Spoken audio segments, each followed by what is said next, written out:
मिलल बा भतारे काम करे ना हमारे खाली पिए पर उतरल बा पिए पर उतरल बा।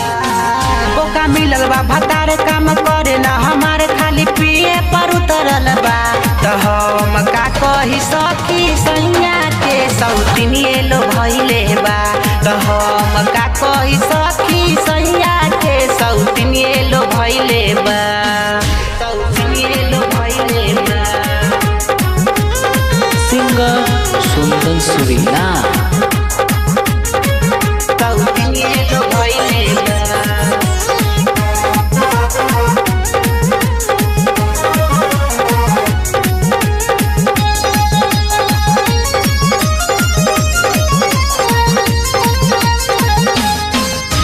गबना करा के सखी घरे ले आइलस सजिया पर हमके कुछो न कैलस।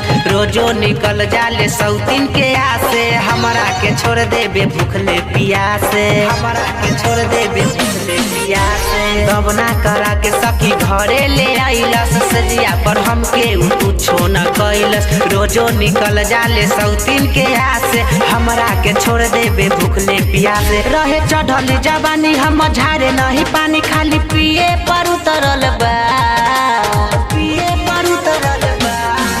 रहे चढ़ल जवानी हम झारे नहीं पानी खाली पिए पर उतरल बा। तो हम का कही सखी सैया के सौतिनिए लो भइले बा। तो हम का कही सखी सैया के सौतिनिए लो भइले बा सौतिनिए लो भइले बा।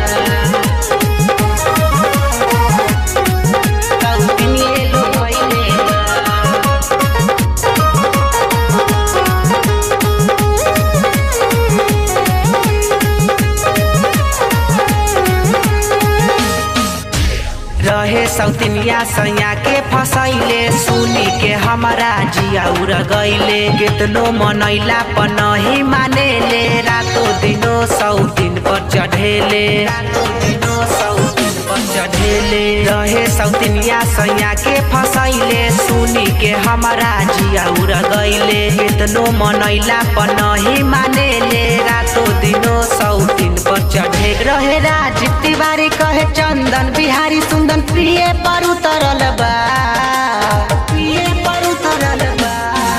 रहे राज तिवारी कहे चंदन बिहारी सुंदर प्रिय पर उतरल बा। तो हम का कही सखी सैया के सौतिनिए लो भइले बा। तो हम का कही सखी सैया के सौतिनिए लो भइले बा। बोका मिलल बा भतारे काम करे ना हमारे खाली पिए पर उतरल बा। तो हम का कही सखी सैया के सौतिनिए लो भइले बा। तो हम का कही सखी सैया के सौतिनिए लो भइले बा। Aditya recording studio Vasudevpur Chandel.